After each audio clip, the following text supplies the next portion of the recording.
건강복지 라디오. 네, 임주연의 아름다운 동행, 내 마음을 살피고 내 몸을 돌보는 시간입니다.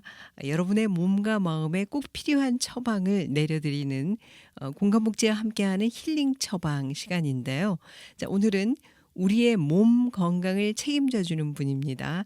대한보구한의원의 선재광 원장님과 함께합니다. 원장님 예, 안녕하셨어요? 안녕하세요. 네, 반갑습니다. 반갑습니다. 예. 자, 오늘은 정말 궁금했어요. 예. 오늘 먼저 질문 내용이, 자, 우리가 흔히 알고 있는 정상 체온이 36.5 도잖아요. 예. 그런데 이게 당연하지 않은 기준이 됐다고 하더라고요. 예예. 최근 현대인의 평균 체온은 어느 정도까지 내려와 있어요? 사실 요즘의 현대인들의 평균 체온은요. 35도 초중반인 경우가 대부분입니다. 예전에는 뭐 한 36.5도 정도로 36.5 도가 정상 체온이거든요. 네. 지금은 사실은 그 기준에 1도 정도 떨어진 경우가 대부분이고요. 문제는 본인들이 체온이 낮아졌다는 사실을 잘 모르고 생활하고 있다는 점인데요. 저체온증인데도 정상이라고 착각하고 사는 사람들이 많아졌다고 보시면 됩니다. 음. 근데 사실은 많은 분들이 "나는 몸에 열이 많다. 땀도 잘 흘린다." 이렇게 말하는데도 불구하고 실제로는 원장님 말씀에 의하면 저체온인 경우가 많다는 건데, 우리가 몸이 따뜻하다고 느끼는 감각하고요, 실제 체온이 왜 이렇게 다른 거예요? 꽤 많이 다른데요.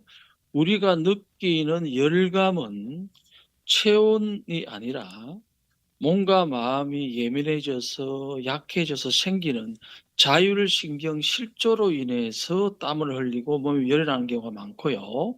즉 두뇌가 가짜 열 신호에 모두 속고 있는 경우가 많습니다. 특히 현대인들이 스트레스가 많고 하다 보니까 교감신경이 과다하게 항진이 되어서 몸은 뜨겁게 느껴지지만 실제 신부의 체온은 낮은 상태일 수가 있고요. 그래서 나는 열이 많고 땀도 잘 흘리는데 하고 말하는 분일수록 사실은 체온을 재어보면 의외로 낮게 나오는 경우가 많습니다. 그렇군요. 저도 집에 가서 한번 체온계를 한번 재보십시오. 재봐야겠어요. 네.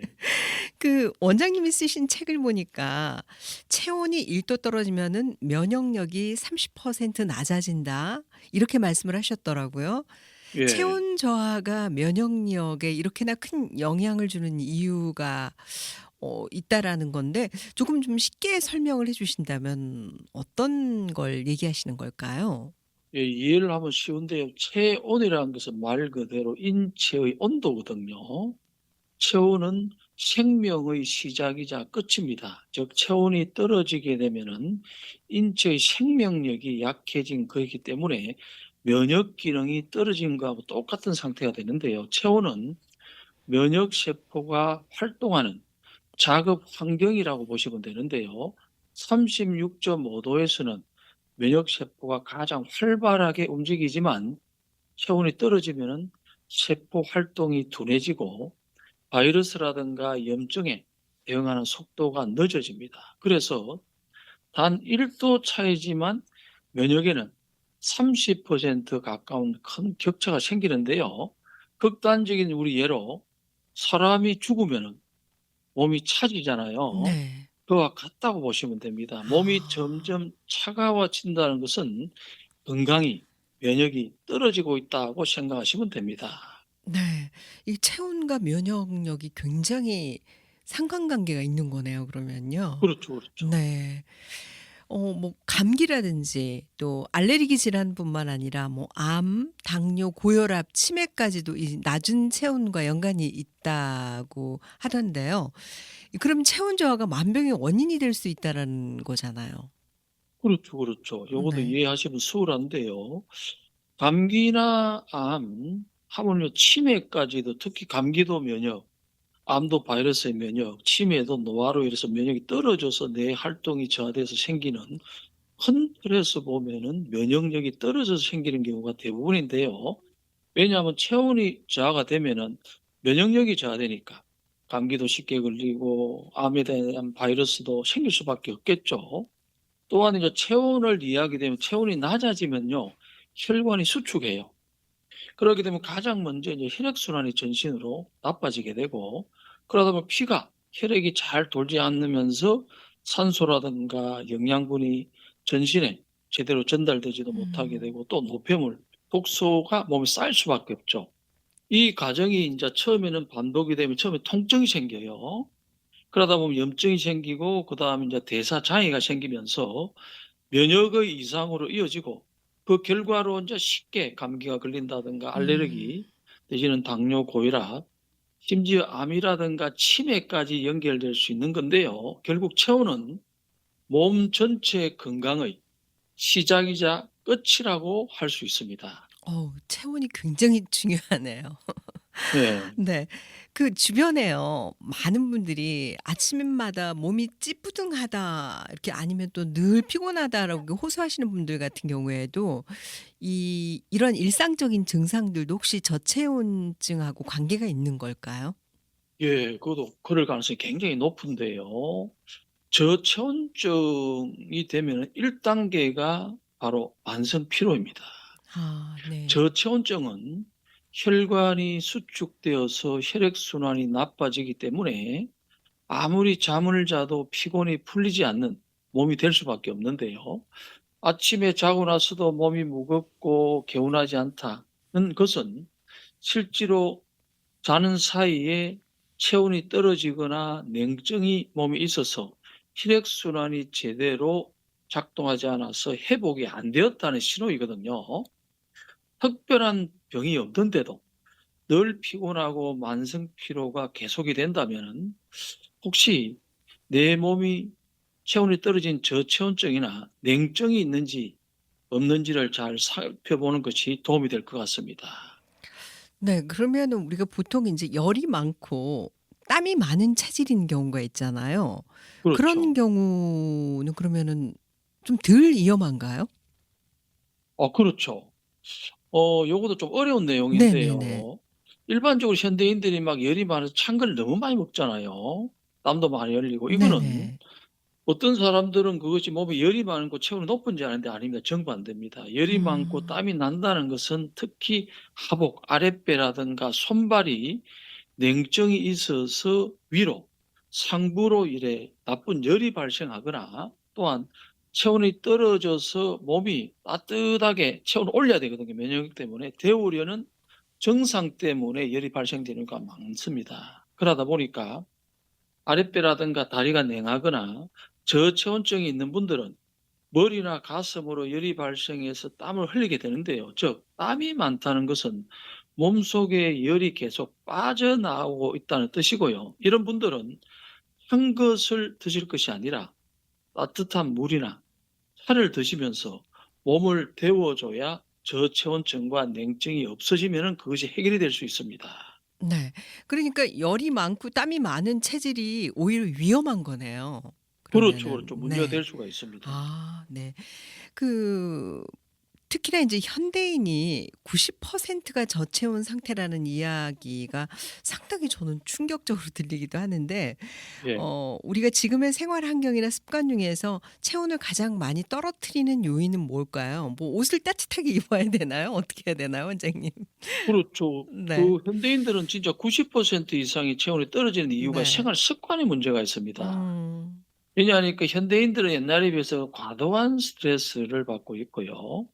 그다음에 너무 일이 많아서 만성 피로에 시달리고 있고, 또 옛날에 비해서 차가운 음료, 1년 내내 겨울에도 차가운 음료를 먹고 음. 있고, 또 여름철에요. 기회가 있는데 여름철에 너무 과도하게 냉방을 함으로써 몸에 냉증이나 저체온이 생길 수 있고, 또한 운동 부족 등이 주요 원인인데요. 그래서 옛날에 많은 의서에서 보면은 동병하치, 냉병하치라고 해서 겨울병은 여름에 치료하라. 즉 냉병은 여름에 치료하라고 했는데, 이 말은 무슨 말이냐면 냉병이 있다든가 저체온증은 여름에 치료하라는 말입니다. 특히 음. 여름에 자연과 더불어 인체의 냉기와 저체온증을 없앨 수 있는 하늘이 준 기회인데, 여름 내 현대인들은 너무 에어컨과 함께 살고 늘 아이스크림, 얼음, 찬 걸 먹고 그다음에 덥다 보니까 몸을 거의 움직이지 않다 보니까 여름의 기회를 놓치다 보니까 체온을 올릴 수 있는 최고의 환경을 놓쳐서 현대인들은 더 그렇다고 보시면 됩니다. 네. 원래 그래서 예전에 그런 말이 있었던 것 같아요. "여름에는 따뜻한 걸 먹고 차라리 겨울에는 찬 걸 먹어라." 이런 얘기도 좀 맞습니다. 맞는 그게 얘기인가요? 예, 정답입니다. 그게 네. 인제 어떤 몸을 이해한 사람이 준 처방입니다. 네. 그러면은 원장님 우리가 체온을 올리기 위해서 일상에서 가장 먼저 실천하면은 좋은 방법들을 좀 소개해 주신다면요. 크게 세 가지를 오늘 소개해 드리는데요. 첫 번째는 배 아랫배라든가 손과 발은 항상 따뜻하게 관리됩니다. 겨울에는 장갑 끼고 양말 신고 배도 항상 여름에도 따뜻하게 내놓으면 안 되고요.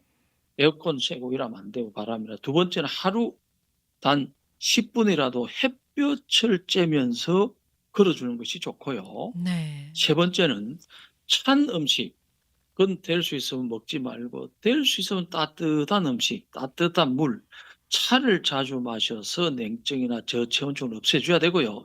이 세 가지만 매일 꾸준하게 하셔도 몸은 분명히 반응하면서 체온 관리라든가 냉증이 없어져서 관리가 잘 될 수 있습니다. 네. 많은 도움이 될 것 같습니다. 예. 마지막으로 예. '나는 아직 괜찮다. 뭐 나랑은 상관없는 이야기다.'라고 생각하시는 분들도 계실 것 같아요. 이렇게 이제 네. 체온 문제를 가볍게 넘기는 분들에게 원장님이 꼭 전하고 싶은 말씀이 있으시다면 한 말씀 주시죠. 그래요. 뭐 '나는 아직 괜찮다. 뭐 나랑은 상관없는 이야기다.'고 생각하시면 안 됩니다. 건강할 때 지키셔야 되는데 체온은요 이해하셔야 되는 것이 생명의 시작이자 끝이고 면역력을 결정하는 지표이기 때문에 체온은 만병을 예방하기도 하고 만병을 일으키는 원인이 되는 가장 중요한 지표입니다. 그래서 저체온증이나 냉증이 있는 분들은 더 큰 병이 오기 전에 지금 저체온증과 냉증을 없애는 방법을 찾아서 실천하시기 바라고요. 건강하게 오래 살 것인가, 골골하면서 살 것인가는 사실은 여러 가지 있지만 체온 1도의 차이에서 생길 수 있으니까 체온 관리 잘 하시기 바랍니다. 네 원장님 제가 마지막으로 제가 질문을 하나 더 드려도 될까요? 예예예. 우리가 이제 이 혈압을 쟀을 때 저혈압과 고혈압이 있잖아요. 예예. 그러면은 보통은 저혈압이 더 위험하다라고 말씀하시는 경우가 있는데 그것도 이 저체온증하고 관계가 있는 이야기일까요? 아주 좋은 질문인데요. 혈압도 저혈압이 무섭고요. 당뇨도 저혈당으로 쇼크가 옵니다. 체온도 높아서는 큰 문제가 안 되고요.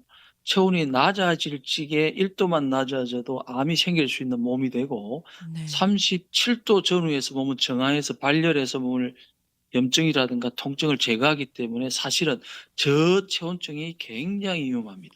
네. 그렇군요. 그래서 이제 운동도 열심히 하고 몸에서 열을 내는 운동을 많이 하라는 그런 말씀이었군요. 네. 새겨 듣겠습니다. 예. 자, 오늘 원장님 말씀대로 정말 좋은 말씀 주셨고요. 말씀대로 체온 1도 높이는 일에 많은 관심을 좀 가져야겠습니다. 자, 예. 지금까지 공감복지와 함께하는 힐링 처방 대한보구한의원의 선재광 원장님과 함께했습니다. 오늘 말씀 너무나 감사합니다. 예, 네, 감사합니다. 고맙습니다. 예.